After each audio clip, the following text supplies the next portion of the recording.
Ayun guys, magandang hapon po ulit. Time check.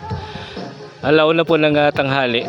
Ayun, nandito pa rin po tayo sa Mungkada, kung saan makikita po natin yung property na binebenta po rito.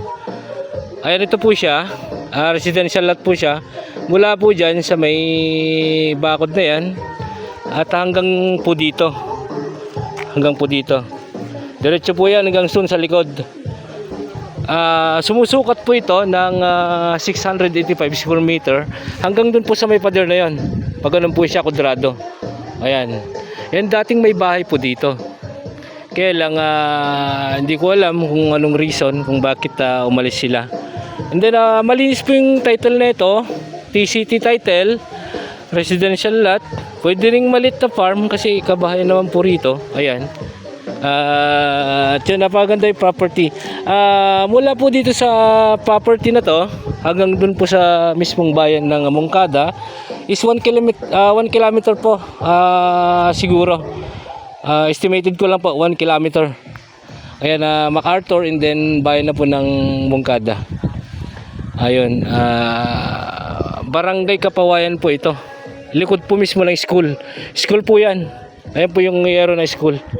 Likod mismo ng school. And then ito po yung property. Malinis po siya. Yung nakapangalan po sa titles, buhay pa, andito pa. Tax updated din po. Flood free po dito, hindi po nababaha. Ayan. Maganda po.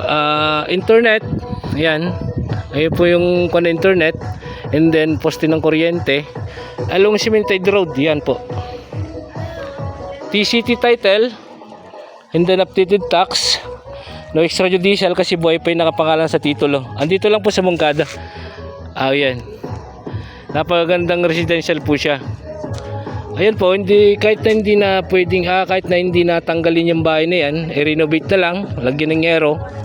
O kaya pwede rin pong i-wash out yan and then magpatayo ng ibang bahay.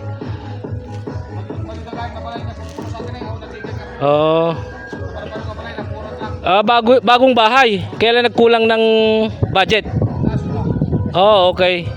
Hindi po pala nabahayan yan. Nagkulang daw po ng budget yung bahay na yan. Ayan po. Huwag ka na nagkigang kabulas ka para kumain. Pa-placing na kami ka kumain. Ayan po. Yung bahay. Nagkulang lang sa budget. Ayan. Ayan po. Ganda.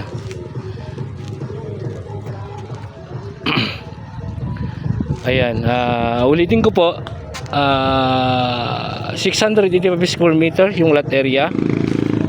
No extrajudicial kasi buhay po yung nakapangalan sa titulo. Andito lang po sa Mungkada.